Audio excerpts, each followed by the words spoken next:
جب اللہ تعالیٰ کسی کے معاملات حل کرنے کا ارادہ فرماتا ہے تو اس کو اللہ کی طرف سے کچھ خاص نشانیاں اور اشارے ظاہر ہونے لگتے ہیں۔ اگر تم بھی ان اشاروں کی تلاش میں ہو تو سنو، اللہ تعالیٰ جب کسی بندے کے معاملات حل کرنے کا ارادہ فرماتا ہے تو اس بندے کے دل میں ایک خاص قسم کا سکون محسوس ہوتا ہے۔ چاہے باہر کی دنیا میں کتنی ہی افراتفری ہو، یہ سکون اس بات کی علامت ہے کہ اللہ تعالیٰ اس کے معاملات کو سنبھال رہا ہے۔ اللہ تمہارے معاملات وہاں سے حل کر دے گا جہاں سے تم نے کبھی تصور بھی نہیں کیا ہوگا۔ زندگی بس امتحان ہے، ایسا امتحان جہاں خوشیاں بھی ہیں اور غم بھی، جہاں یقین بھی ہے اور خوف بھی ہے۔ تمہیں لگتا ہے کچھ بھی ٹھیک نہیں ہو رہا، مگر تم نہیں جانتے کہ جو ہو رہا ہے وہی بہتر ہے۔ تم غلطی کر سکتے ہو، مگر جو تمہیں یہاں لایا ہے وہ تمام غلطیوں سے پاک ہے۔ اگر اس نے تم سے کچھ لیا ہے تو بہت کچھ ایسا بھی دیا ہے جس کے تم قابل نہیں تھے۔ وہ تمہیں ایسی مشکل گھڑی میں جہاں تمہیں سب کچھ ناممکن نظر آتا ہے، ہمیں چیزیں ناممکن نظر آتی ہیں لیکن ایسا نہیں ہوتا، تاکہ تم جان سکو کہ سب کچھ نصیب نہیں ہوتا۔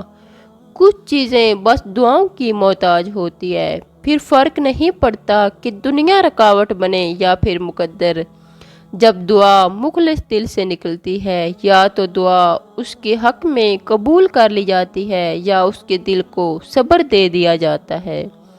تمہارا یقین ہی تمہیں زندہ رکھتا ہے، اور جب ساری امیدیں اللہ سے وابستہ کر لی جائیں تو ہار جانے کا ڈر کیسا۔ جو جنگ اللہ کے ساتھ مل کر لڑی جاتی ہے اس میں شکست کبھی نہیں ہوتی۔ جس کا کوئی خیال نہیں کرتا اس کا اللہ خیال رکھتا ہے، اور اس کی آغوش سے بہترین اور محفوظ جگہ تو کوئی بھی نہیں۔ زندگی کو اپنے مطابق بنانے کی کوشش کرنے والے کبھی کامیاب نہیں ہوتے۔ اللہ کی رضا کے مطابق جینا سیکھ جاؤ، پھر وہ تمہارے مطابق زندگی کو بنا دے گا۔ جو دنیا اپنے آپ میں ہی بکھری ہوئی ہے تم کیسے سمیٹو گے؟ تم اس کی طرف لوٹ آؤ جو ایسے سمیٹ لیتا ہے کہ پھر کوئی نہیں توڑ سکتا۔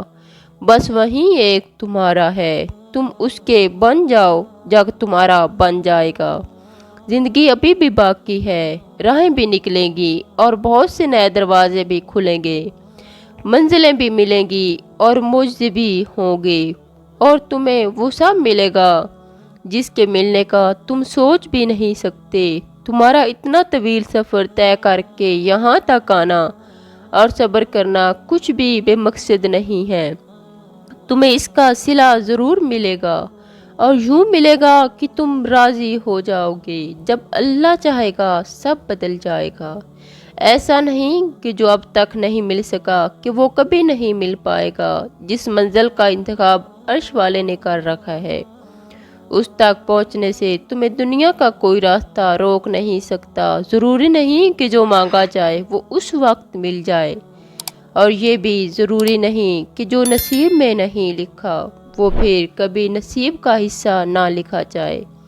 بس یہ ساری وقت کی ترتیب ہے، سب کچھ اللہ کی منصوبہ سازی ہے، تمہارے سوچے ہوئے وقت کے مطابق نہ صحیح، مگر جو بھی ہوگا تمہاری رضا کے مطابق ہی ہوگا، اور سب کچھ ملنے لگے اور ہو بہو ویسا ہی ملنے لگے جیسا کہ تم چاہتے ہو۔ تو تمہیں کیسے پتہ چلے گا کہ جو چیز اللہ سے مانگ کر اور اللہ کو منا کر اس کا مزہ بن مانگے مل جانے جیسا نہیں ہوتا؟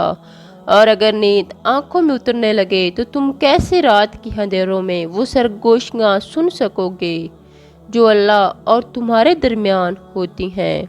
یاد رکھو، جب پریشانیاں اور مشکلات حل ہونے لگتی ہیں اور راستے خود بخود کھلنے لگتے ہیں، یہ اللہ کی طرف سے ایک نشانی ہوتی ہے کہ وہ ہمارے حق میں بہترین فیصلہ کر رہا ہے۔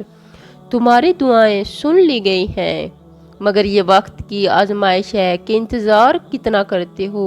تمہارا سکون بس یہ بات خود کو سمجھا لینے میں ہے کہ جو بھی ہوگا اللہ کی رضا سے ہو، اور جو بھی ہوگا اللہ کی رضا سے ہی ہوگا۔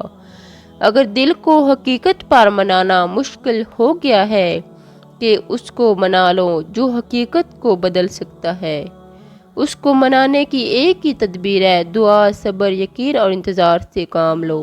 ہر چیز کو کسی نہ کسی مقصد کے تحت تم سے وابستہ یا پھر دور کیا جاتا ہے، اور وہ مقصد تم کبھی نہیں جان سکتے۔ بس تمہیں اتنا یقین رکھنا ہے کہ وہ مقصد اور جو وہ جانتا ہے وہ تم کبھی نہیں جان سکتے۔ بس مطمئن رہے کہ جس کے ہاتھ میں تمہارا نصیب ہے وہ معجزوں کا بادشاہ ہے، اور اس سے بہترین کوئی مصنف نہیں۔ وہ کہانی کا رخ جب چاہے جہاں چاہے موڑ سکتا ہے۔ وہ نصیب کا ہر لفظ بدل سکتا ہے، اور زندگی کا ہر پہلو تمہاری چاہت کے مطابق بنا سکتا ہے۔